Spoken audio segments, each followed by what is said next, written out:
Good evening. This is Crime Classics. I am Thomas Hyland. Listen.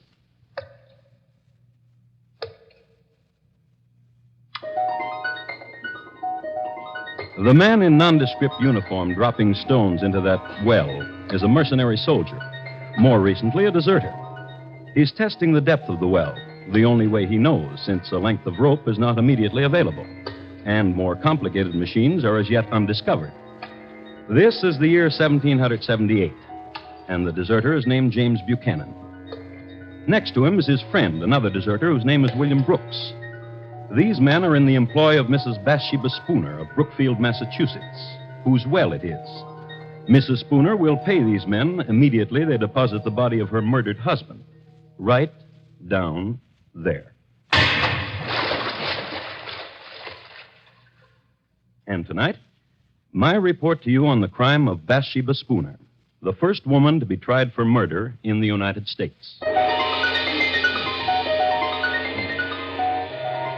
Crime Classics, a new series of true crime stories taken from the records and newspapers of every land, from every time.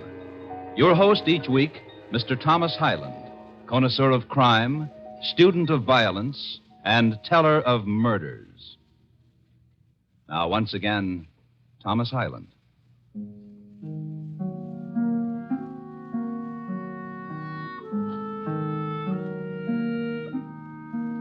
The place is Brookfield, Massachusetts, the year 1778. Scene, the home of Joshua and Bathsheba Spooner, a large and respectable dwelling, 2 stories in height, situated on the north side of the road from Brookfield to Worcester. In the front of it, and nearly opposite on the south side of the road, are stately elms and a well. And in the living room, there's this. What manner of woman are you, Bathsheba? There's no content in you and no happiness. And what happiness have you given me? A life that dies quickly, cooking and sewing, and from you, drunken sleep. And you've not answered me. You would like to see me dead, would you not? Listen to me, Joshua. When you returned this morning from Worcester, my heart sank in me. I'd hoped you wouldn't come back. That I would have an accident. That in some way I would be killed. Yes. That you would be free then. Yes. To walk the town, newly widowed with a wandering eye. Yes. And you listen, shrew. I am your husband, and I'm your lover, and that's the way things are. Old man! Old man!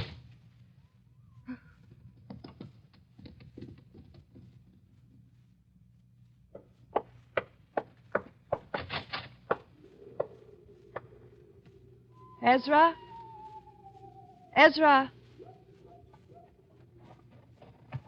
I've been waiting. Bathsheba. Wait. No more waiting, Bathsheba. The time I was away from you with your husband in Worcester. The thinking about you. And there'll be more waiting. Until it's done. Until you kill him. I tried, but I could not. He asked me a question, my husband did. What manner of woman are you, he asked. Now I wonder. What manner of woman am I to love such as you, a youth? A boy who pretends to manhood. You without the courage to... The poison you gave me, there was no opportunity, Bathsheba. And a boy who lies. Opportunity. When it becomes nighttime, my husband becomes a drunkard. You know that. To empty the poison in the cup when you were with him, a simple thing like that you couldn't do. I swear it to you, Bathsheba. He'll die. When? Go to him now. To the tavern where he is. Empty the poison. I threw the poison away. With no courage. Bathsheba. Speak my name and bedevil yourself with it. Just kiss me, Bathsheba. No kisses. No secret whisperings. None of that. No more. Until my husband is dead. Laugh then. You'll see I mean it. There's a wench, Bathsheba, at the other end of town. And she watches me when I walk by. Then go to her. All right. Wait. Don't leave me. You almost let me go. Boy, you... Bathsheba. Kill him. Kill my husband. Later.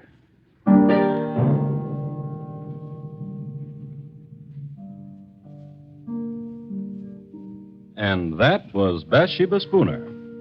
You've come to know her pretty well. You've seen her hating, you've seen her loving. There's more you should know. She was the sixth child of an illustrious man, General Ruggles. The general was a man of great wealth and lived in a style of unusual luxury for that day.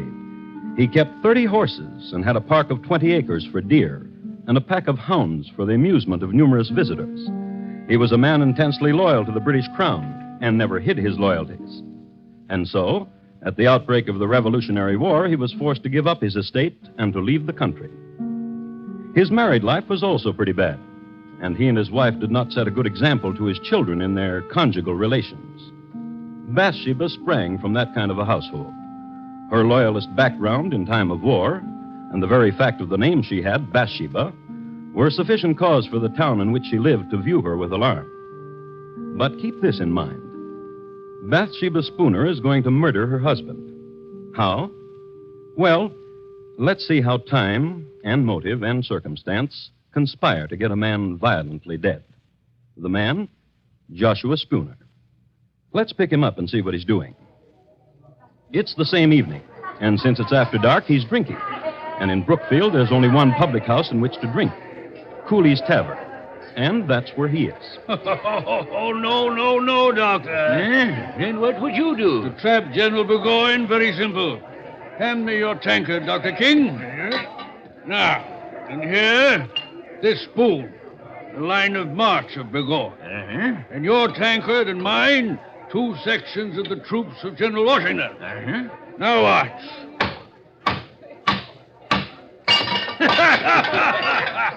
And that's how we take care of General Burgoyne. Yeah. Barkeep, more ale.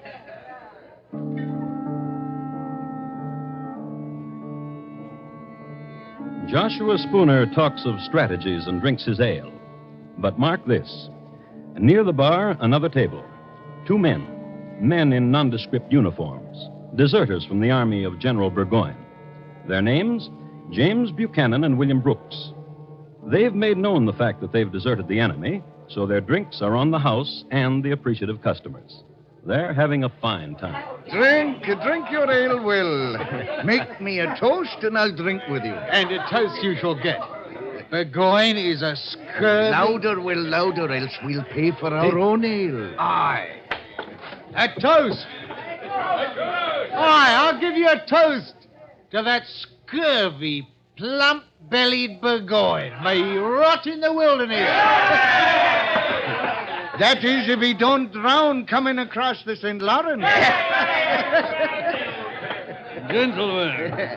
And a merry evening to you. Joshua Spooner is my name, and it would do me proud if you would permit me Ale to... is what we're drinking, sir.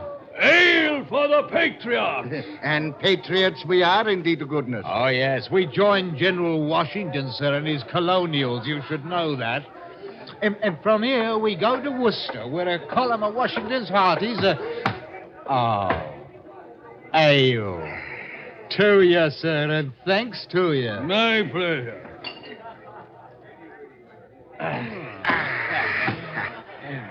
Willie, your tankard is dry, and so is mine. If you will permit me, gentlemen, it would be my pleasure. My pleasure indeed.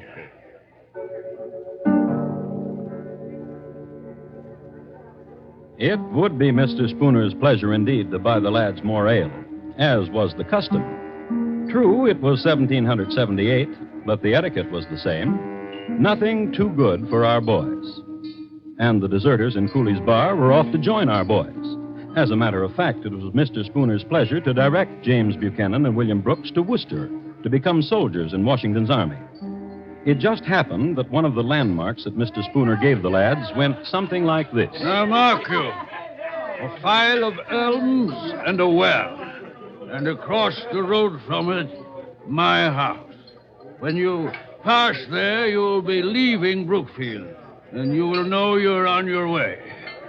We'll have another ale before you leave. You're a gentleman if I ever met one. Oh, a true one, James, my lad. A real gent.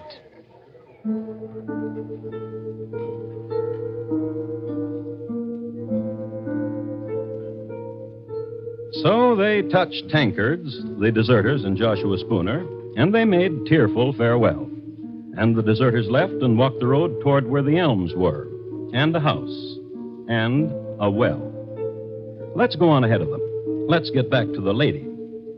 Bathsheba is home. Bathsheba is fixing her hair. And the youth Ezra, he's tying into it night ribbons, a lover's tender gesture. Their talk, however, is shocking. Perhaps you're right. Perhaps the best way is not to poison him. I say shoot him. Perhaps, in such a way as to make it appear as an accident. Will you shoot him, Ezra? Tightly with the ribbon, dear. Ezra? I have not the courage for it. But you know of guns and shooting. You were in the army for a year. I marched. I shot no one. I marched upon an ambush and was wounded. Myself, I never pulled a trigger. If not you to kill him, Ezra, then someone. Yes. Turn from your mirror, Bathsheba, and look at me. Oh, listen. Do you hear? Yes. Drunkards. Someone. Go to the window.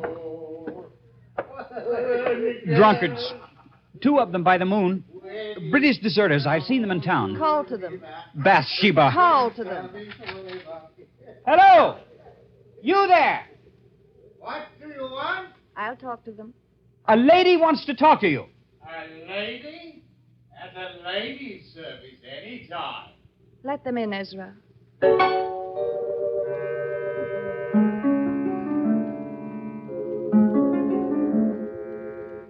The Bathsheba Spooner who greeted the deserters must have been quite a sight. Tall, long hair, and blue ribbons. There must have been a fire in the fireplace, and in all probability she was standing in front of it. Her manner was gracious, and she was smiling. Ezra served the liquor. All in all, it was the nicest thing that could possibly have happened to 2 fellows who had deserted General Burgoyne. And now, gentlemen, a question. We bow. Bow, James, my lad. Say on, my lady. How would you gentlemen like 500 pounds to see you on your long journey? Merchanul, 'twould warm the cockles, wouldn't it, Will? 'Twould.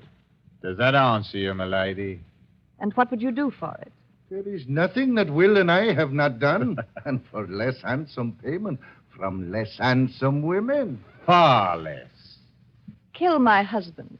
This lad, the one you call Ezra. Come here, lad.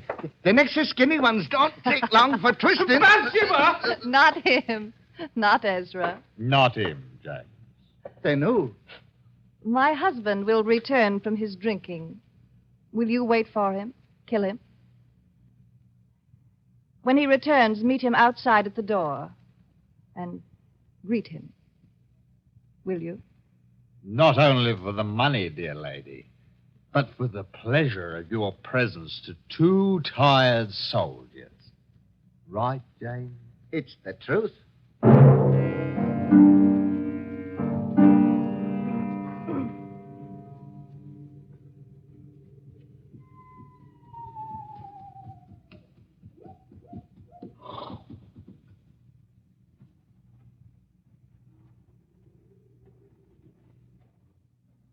You be the master of this house. Yeah. And you are the 2... That we be.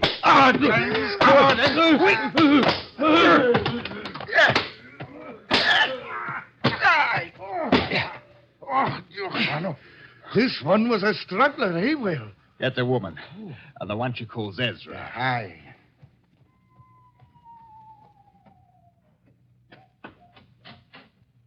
Mrs. Spooner, come see, it is done.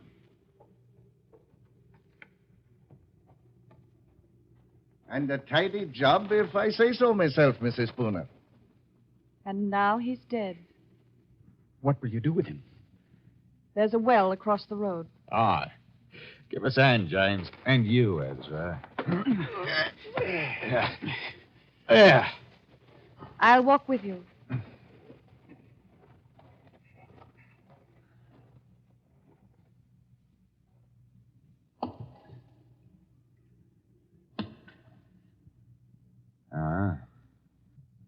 It's a deep well.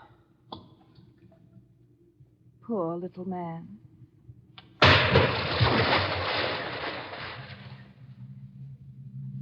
And that's how Joshua Spooner died. And that's how Bathsheba Spooner killed him.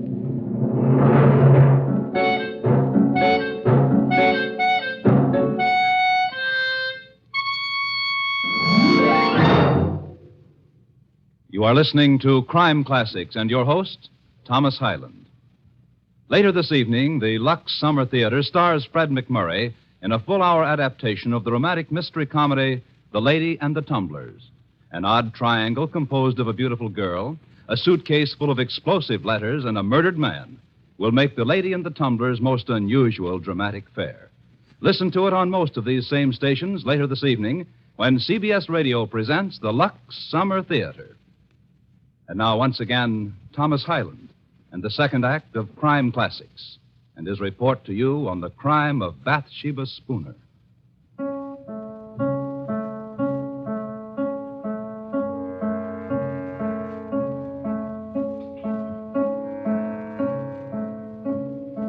Listen to this. It's awful and dread, this tale that I tell. Joshua Spooner lies dead in a well in Brookfield town in 78 from 6 stout whacks across the pate. Small poem by an anonymous contributor to the Worcester Spy, the local newspaper of the day. A change of scene now. Across the road from a cold well into a warm living room. Tableau, 4 people. Mr. Spooner was such an elegant man. What will become of his clothes in his closet and his horse? You may have them. Come away from the window, Bathsheba. Here, to me, close. The stars are dancing. You're shivering. Are you cold? No. Will is very weary, Widow Spooner. We'll not go on to Worcester tonight.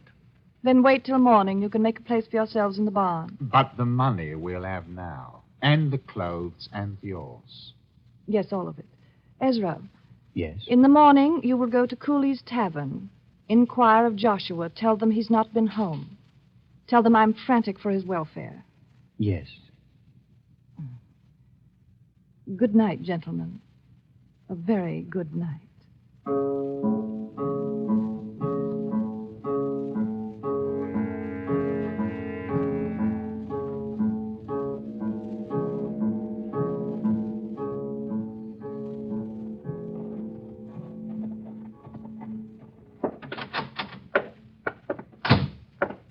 Mr. Cooley. Aye? Hot grog on a nippy morning, Mr. Ross? I've been sent to inquire of Joshua Spooner. Who sent you? The wife of him, Bathsheba. Did she now? And why? Last night he did not return home, and Mrs. Spooner is frantic for his welfare. Not home? Well, he's not here. Last night he sat right there, my lad, and discussed military strategies with the doctor. Then, to the best of my knowledge, he went home. Dr. King. Doctor, wake up. Please, Doctor, wake up. It's important. What is it? What? Where is Joshua Spooner? Where is he? Mr. Cooley says he sat with you last night.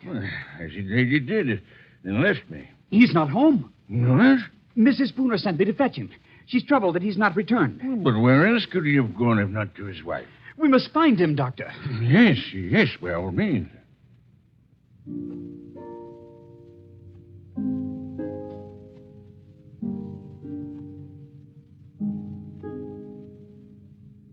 Ezra did that very well, with the precise shading of alarm in his voice, the concern. A man on an errand for a troubled lady. Everybody was impressed. Mr. Cooley closed his bar. Dr. King appealed to the neighborliness of the other customers, and everybody went looking for Joshua Spooner. Immediately, they called on Mrs. Spooner, whom they found in the greatest apparent distress. Upon an examination of the premises, in the neighborhood of the doorstep, they observed the tracks of several persons on the snow. And on further search, they found Mr. Spooner. You know where. In the well.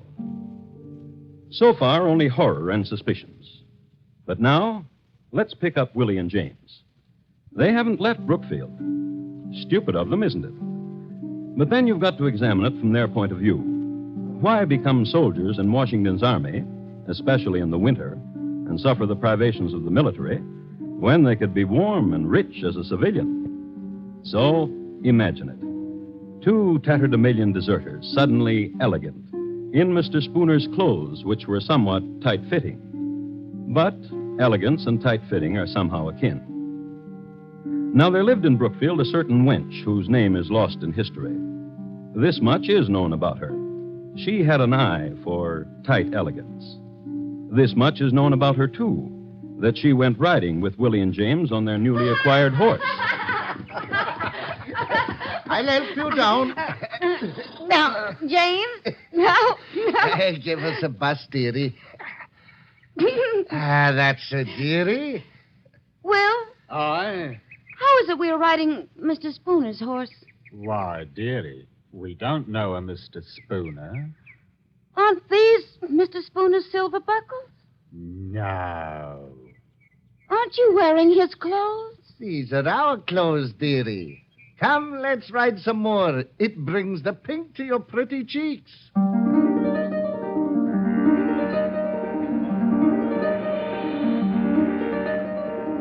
But the cat was out of the bag. The girl told her mother, and her mother her father. And it so happened that her father was at that moment on his way to look for the murderers of Joshua Spooner. So the father told some neighbors, and they located James and Willie, brought them all together. The two deserters, Ezra and Bathsheba. And this is what happened.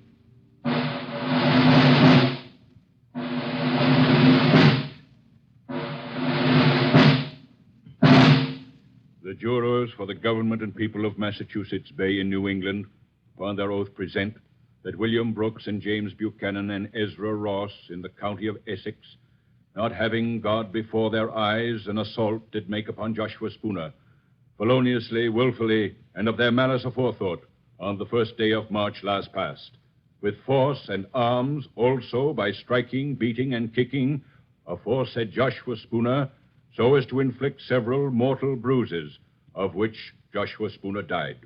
And that Bathsheba Spooner, widow and late wife of Joshua Spooner, being seduced by the instigation of the devil, did incite, move, abet, counsel, and procure the murder of aforesaid Joshua Spooner. How do you plead? Not guilty. Not guilty. Not guilty. What statement have you, Bathsheba Spooner? I am the wife of the deceased.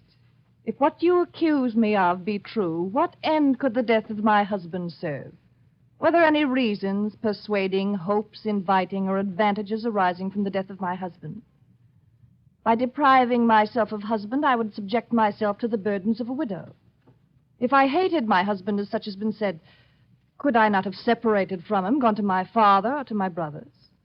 What foolishness is this to say I've loved Ezra Ross, when one of my station might have any gallant I please? Gentlemen, if I be guilty, I was not of sound mind.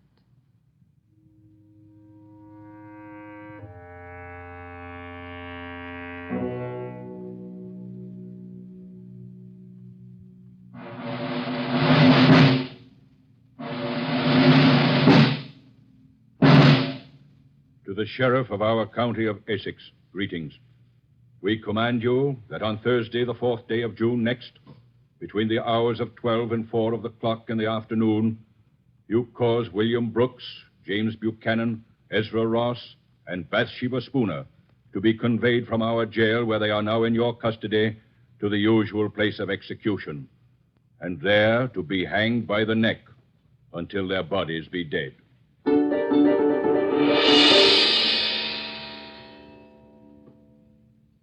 The motive, the crime, and the sentence. Justice was simple. And quickly, too quickly for the 4 prisoners, the 4th day of June. This is a copy of the Worcester Spy dated that day that I have here. I'd like to read from it. It was about 2:30 of the clock in the afternoon when the 4 criminals were brought out of prison and conducted to the place of execution under a guard of 100 men. The 3 men went on foot. Mrs. Spooner was carried in a chaise, being then, as she had been for several days, exceedingly feeble. The procession was regular and solemn. Just before they reached the place of execution, one of the most terrific thunderstorms that had occurred within the memory of the oldest inhabitant darkened the heavens. There followed an awful time. The loud shouts of the officers amidst the crowd of 5,000 people. The horses pressing upon those in front. The shrieks of the women in the tumult and confusion. The malefactors slowly advancing to the fatal tree, preceded by the dismal coffins. The fierce coruscations of the lightning athwart the darkened horizon, quickly followed by loud peals of thunder, conspired together and produced a dreadful scene of horror. It seemed as if the author of nature had added such terrors to the punishment of the criminals as might soften the stoutest heart of the most obdurate and abandoned. At length, the place of execution having been reached, Ross, Buchanan, and Brooks ascended the ladder to the stage. Our Father, which art in heaven, hallowed be thy name. Ross made an audible prayer. The other two were engaged in silent devotions until they faced the noose. Mrs. Spooner, as she approached the tree, was seen to bow gracefully to many of the spectators with whom she had been acquainted. Then she crept up the ladder on her hands and knees. When the eyes of the malefactors were covered and all was ready, Mrs. Spooner took the sheriff by the hand. And for the first time, Bathsheba Spooner accepted the verdict of justice. My dear sir, I am ready. In a little time, I expect to be in bliss. And but a few years must elapse when I hope I shall see you and my other friends again.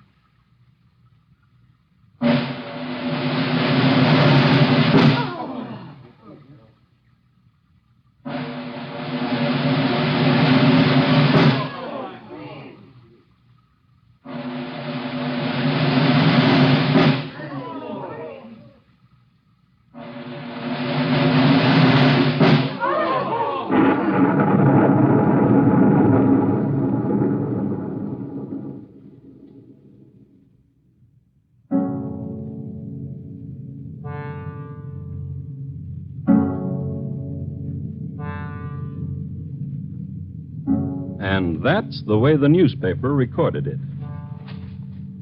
This has been my report of the crime of Bathsheba Spooner, the first woman tried and executed for murder in the United States.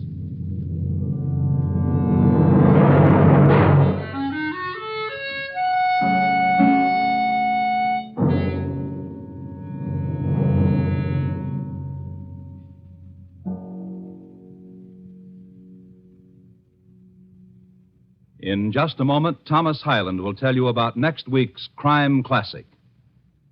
The National Blood Program has been made part of the Department of Defense. That's how vital a continuing growing stockpile is against emergencies of war or peace. In the warm weather months, donations fall off. In the first week of June alone, donations dropped 20%.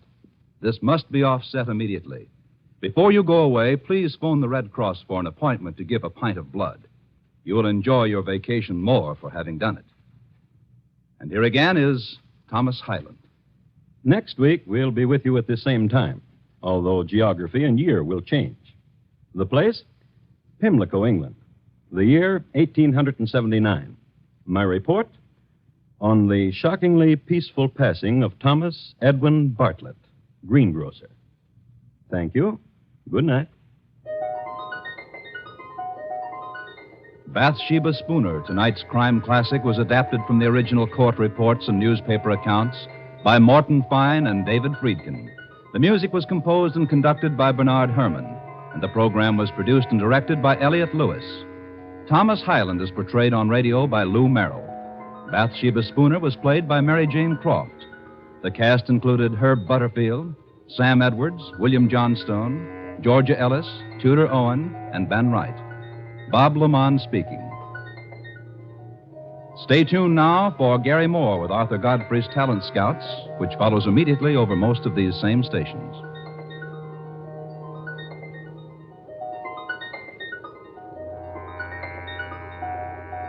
And remember, for mystery mixed with merriment, join Mr. and Mrs. North Tuesday evenings on the CBS Radio Network.